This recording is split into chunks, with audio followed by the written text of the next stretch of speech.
Shalom, salam sejahtera dalam kasih Tuhan kita Yesus Kristus.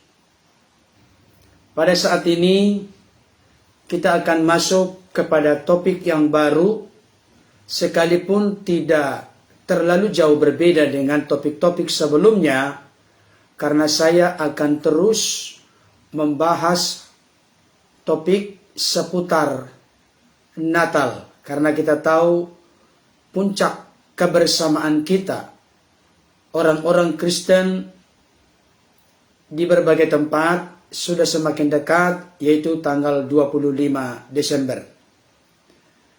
Dan kesempatan ini saya akan bawakan topik yang sangat menarik untuk kita. Natal adalah pemberian terbesar. Itu topik kita, dan akan saya bawakan topik ini beberapa session supaya makin teguh dan menguatkan kita semua. Baik Bapak Ibu Saudara, Natal adalah pemberian terbesar. Kenapa Natal menjadi hadiah, anugerah, karunia, dan pemberian terbesar sepanjang sejarah segala abad, bahkan selama dunia ini ada. Sampai sekarang, sampai Kristus datang pada kali yang kedua. Mari kita dasari khotbah ini, ulasan kita ini, dan ini yang akan kita baca sampai beberapa kali ke depan. Pertama alasannya, karena memang ulasannya bertitik tolak dasar firman Tuhannya dari ayat ini. Dan yang kedua, kenapa kita berulang-ulang untuk membacanya, supaya makin melekat di dalam hati dan pikiran kita semua. Yohanes 3 ayat 16, ayat yang sangat-sangat populer dan terkenal di kalangan kekristenan pada umumnya. Yohanes 3 ayat 16, dan ini sekaligus kita buat menjadi ayat hafalan, ayat emas bagi kita dalam konteks ulasan pembahasan kita ini. Saya perlu memberikan masukan dan saran. Sebenarnya kalau sudah ayat-ayat seperti ini, yang sudah umum, titik dan komanya udah harus hafal, tidak boleh lagi lupa. Dan itu yang pertama. Yang kedua, kita harus mengerti dan memahami secara luas dan mendalam ayat ini, karena ayat yang sangat dalam pengertian dan pemahamannya. Ya, Yohanes 3 ayat 16 dikatakan demikian. Karena begitu besar kasih Allah akan dunia ini, sehingga ia telah mengaruniakan anaknya yang tunggal, supaya setiap orang yang percaya kepadanya tidak binasa, melainkan beroleh hidup yang kekal. Sekali lagi saya ulangi. Karena begitu besar kasih Allah akan dunia ini, sehingga ia telah mengaruniakan anaknya yang tunggal, supaya setiap orang yang percaya kepadanya tidak binasa, melainkan beroleh hidup yang kekal. Saudara-saudaraku yang dikasihi oleh Tuhan dimanapun berada, perayaan Natal bagi segelintir orang ada yang kontra, ada yang tidak setuju, ada yang tidak sependapat. Tetapi mayoritas atau dominan sebagian besar setuju dan sependapat. Adapun alasan dan argumentasi dari orang-orang yang kontra, tidak suka, tidak setuju Natal dirayakan, Kenapa? Karena menurut pendapat orang-orang yang kontra ini, tidak jelas, tidak eksplisit, tidak terang benderang dijelaskan di Alkitab menit berapa, detik berapa, jam berapa, tanggal berapa, minggu ke berapa, bulan berapa, tahun berapa Yesus lahir. Itu biasanya yang menjadi alasan argumentasi dari orang-orang yang tidak suka adanya perayaan Natal.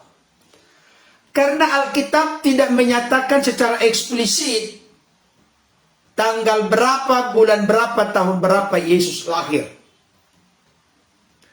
Bahkan orang-orang dari luar kalangan kekristenan akan berkata, 25 Desember itu bukan hari kelahiran Yesus, tapi hari kelahiran Dewa Matahari yang tak terkalahkan. Kalau begitu, orang-orang Kristen yang merayakan Natal tanggal 25 Desember, maka sebenarnya yang dirayakan bukan kelahiran Yesus, karena kelahiran Yesus nggak jelas tanggal, bulan, dan tahun. Berarti orang-orang Kristen menyamakan dirinya dengan perayaan Dewa Matahari yang disebut dengan sebutan yang tak terkalahkan. Pertanyaan saya, benarkah demikian orang-orang Kristen merayakan Natal dalam konteks merayakan kelahiran Dewa Matahari? Saya katakan dengan tegas, tidak ada sangkut pautnya sama sekali. Orang-orang Kristen ketika menghayati perayaan Natal, oh, kami sedang menyembah, merayakan kelahiran Dewa Matahari. Gak ada. Saudara dikasih oleh Tuhan, salah satu referensi dan saya sarankan untuk ditonton, dan saya sudah buat sebenarnya di laman ini, termasuk juga di kanal YouTube saya, yaitu penjelasan yang sangat lengkap dan komprehensif dari Dr. Bambang Nursena terkait dengan kelahiran Yesus. Beliau bisa menjelaskan secara historis, secara sejarah, bahwa Yesus lahir 25 Desember. Ya, itu menjadi saran dan masukan saya. Karena fokus ulasan saya bukan membahas penjelasan secara komprehensif terkait dengan kelahiran Yesus. Tapi saya kasih referensi, saya rekomendasikan untuk menonton di laman ini bahwa Yesus lahir 25 Desember. Sekalipun terkait dengan tahun, sebenarnya ada hal yang keliru Bapak Ibu Saudara. Karena sejarah membuktikan bahwa Herodes itu, Herodes di zaman Yesus itu meninggal tahun 4 sebelum Masehi. Kalau kita mengaitkan bagaimana Herodes memberikan perintah supaya dibunuh anak-anak umur 2 tahun ke bawah, berarti mundur 2 tahun terkait dengan kelahiran Yesus. Iya kan? Kan perkiraan dari Herodes, kenapa menyuruh membunuh anak 2 tahun ke bawah? Kenapa dikatakan demikian? Karena memang di saat-saat momen itulah Yesus lahir, informasi yang didapatkan dari orang-orang Majus. Berarti minimal kurang lebih tahun 6 sebelum Masehi. Memang akan sedikit rancu. Masehi itu artinya Mesias, Yesus Kristus. Jadi tahun Masehi itu tahun yang terkait dengan kehadiran Kristus, kelahiran Kristus. Jadi kalau memang tahun 6 sebelum Masehi, padahal Masehi terkait dengan Kristus, ada, memang kita harus mengakui dengan jujur ada kekeliruan sejarah di sana. Bapak Saudara bisa membaca itu nanti di Google, ada itu penjelasannya. Tapi karena sudah sempat terlanjur, tidak diperbaiki dari sejak awal, sebenarnya kita ini sekarang tahun 2022, dikurang 6. Berarti sebenarnya kita masih tahun 2016. Kalau mau dipakai Masehi. Tapi itu yang sudah menjadi kesepakatan yang dilanjutkan, memang itu cenderung manusia ini sudah tahu ada sejarah yang seperti itu, tidak segera diperbaiki menjadi sebuah kekeliruan, dan kekeliruan bersama seluruh umat manusia di dunia. Karena pada umumnya yang dipakai adalah tahun Masehi, pada umumnya mayoritas. Oke, Bapak Ibu Saudara, tetapi saya ingin tegaskan, sekalipun ada yang pro dan kontra terkait dengan perayaan Natal, saya ingin tegaskan, ada yang tidak pro dan kontra. Kalaupun ada yang berupaya sengaja karena memang berbeda dari keyakinan, dari imannya. Orang-orang di luar kekristenan memang ada yang sama sekali tidak setuju. Yang saya katakan tadi pro dan kontra, itu di internal kekristenan. Ada yang tidak setuju terkait dengan perayaan Natal itu. Tetapi sejarah membuktikan, termasuk sejarah sekuler, saya ingin tegaskan, pada umumnya meyakini, mempercayai bahwa Yesus itu sudah lahir. Yesus sudah lahir. Itu pada umumnya tidak ada yang membantah. Yesus sudah datang ke tengah-tengah dunia ini kurang lebih 2000 tahun yang lalu. Tidak ada yang membantah. Tetapi yang lebih spesifik, yang lebih khusus bagi kita orang-orang Kristen, orang-orang percaya, bukan sekedar Yesus sudah datang. Sang firman telah nuzul turun mengenakan tubuh kemanusiaan melalui kelahirannya dari Bunda Maria. Bukan hanya Yesus sudah datang, Yesus sudah lahir, yang disebut dengan istilah Natal, kelahiran Yesus. Tetapi yang lebih terpenting daripada semua itu, setelah Yesus ada di tengah-tengah dunia ini kurang lebih 2000 tahun yang lalu, setelah Yesus datang ke tengah-tengah dunia, setelah Yesus lahir ke tengah-tengah dunia, apa yang dia kerjakan, apa yang dia lakukan, itu jauh lebih penting. Jadi Bapak Ibu Saudara jangan merasa rancu, merasa ragu, merasa khawatir, cemas merayakan Natal.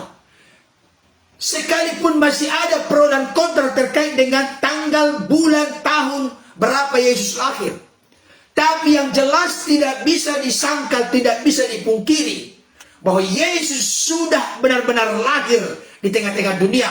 Datang pada kedatangan pertama, dilahirkan oleh Bunda Maria. Dalam konteks manusianya, roh, jiwa, tubuhnya manusia, sudah benar-benar lahir. Itu sejarah sekuler yang bukan orang Kristen menuliskan hal itu. Taruhlah misalnya seperti Flavius Josephus menuliskan bahwa memang ada pernah dalam sejarah Yesus namanya telah datang dan lahir. Tidak diragukan tentang itu. Dan Alkitab banyak menjelaskan terkait dengan kelahiran Yesus. Tetapi yang lebih luar biasa Bapak Ibu Saudara, ketika dia datang ke tengah-tengah dunia, apa yang dilakukan, apa yang diperbuat, apa yang dikerjakan, itu jauh lebih penting. Saya tanya Bapak Ibu Saudara saat ini, saya kasih contoh. Adakah di antara Bapak Ibu Saudara yang tahu tanggal, bulan, tahun kelahiran dari Bapak Presiden Joko Widodo yang kita hormati? Ada yang tahu? Ada yang ingat? tanggal berapa, bulan berapa, tahun berapa Bapak Presiden Joko Widodo lahir? Ada yang ingat nggak? Halo, ingat nggak? Tanggal, bulan, tahun berapa? Saya sendiri nggak ingat. Padahal presiden saya, presiden Bapak Ibu Saudara, presiden kita semua, saya nggak ingat tanggal kelahirannya. Tapi yang saya ingat adalah apa yang dilakukan, apa yang dikerjakan, apa yang diperbuat oleh Bapak Presiden Joko Widodo. Salah satu yang paling menonjol adalah membangun infrastruktur hampir merata di seluruh Indonesia. Termasuk yang paling banyak di saudara-saudara kita, Papua. Dulu namanya Irian Jaya. Jadi apa yang dikerjakan Pak Jokowi tidak lupa saya. Tapi tanggal kelahirannya, bulan kelahirannya, tahun kelahirannya saya tidak ingat. Apa yang saya ingat dari Pak Joko Widodo? Kesederhanaannya, kerendahan hatinya, kasihnya yang besar kepada masyarakat, kerelaannya terjun langsung ke lapangan melihat kondisi keadaan yang sebenarnya. Jadi karyanya, perbuatannya, apa yang dilakukan, dikerjakannya, itu jauh lebih penting. Tanpa harus meremehkan, memandang sebelah mata tentang tanggal, bulan, tahun kelahiran. Jangan lupa Bapak Ibu Saudara, ini 2000 tahun yang lalu. Jangankan 2000 tahun yang lalu. Dulu waktu saya masih kecil, Bapak Ibu Saudara tahu nggak di mana dituliskan tanggal kelahiran kami anak-anak dari bapak sama mama saya? Karena di kampung kami itu rumah itu terbuat dari papan. Maka ayah saya menuliskan tanggal kelahiran kami di papan, di dinding dari rumah itu, dan menuliskannya bukan pakai ballpoint, tapi pakai arang api kayu bakar. Arang itu kan hitam. Itu bisa jadi alat tulis. Jadi dituliskanlah di dinding, di papan rumah. Lama kelamaan jadi semakin pudar, semakin tidak jelas. Waktu itu adalah pulpen tetangga. Baru dituliskanlah di sebuah kertas.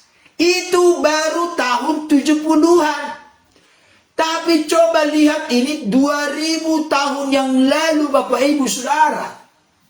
Di mana segalanya serba terbatas. Saudaraku yang dikasihi oleh Tuhan. Nah, maksudnya ya, kalau mau tahu, saya tidak akan fokus membahas ke sana. Tentang sejarah perayaan Natal. Dan 25 Desember dirayakan sebagai Natal bagi orang Kristen. Itu sudah dibahas secara komprehensif oleh hambanya Dr. Bambang Nursena yang memang pakar di bidang historisitas kesejarahan. Saya sudah buat di laman ini. Silakan ditonton. Tapi saya ingin berkepentingan saat ini menegaskan kepada kita.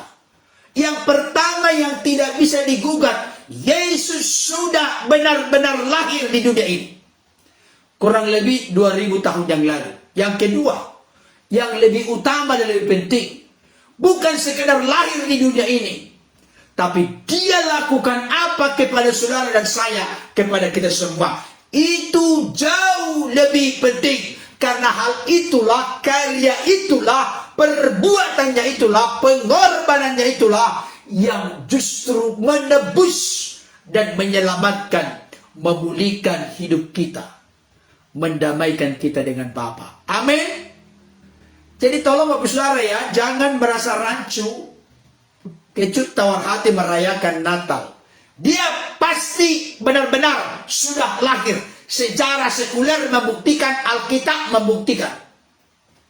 Dan yang kedua, dia melakukan karya terbesar. Nah, makanya sekarang ini Natal adalah pemberian hadiah anugerah karunia terbesar bagi dunia sepanjang sejarah segala abad. Nah, seperti saya sampaikan kemarin, ada 5 pertanyaan. Ada 6. Ya, bahasa Inggris. Kemarin sudah disampaikan oleh Ibu Ita Ginting. 5 W dan 1 H. Apa, siapa, di mana? Iya kan? Nah, sekarang kita buat satu pertanyaan.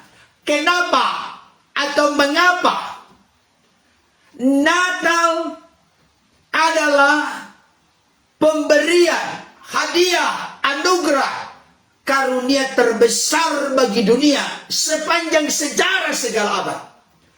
Kenapa demikian? Itulah yang mau kita bahas satu persatu, Bapak Ibu Saudara. Dalam ruang lingkup yang besar, tetapi hanya berdiri tolak dari satu ayat ini. Tetapi nanti saya bandingkan bukti-bukti ayat ini di ayat-ayat yang lain, untuk makin meneguhkan dan menguatkan kita.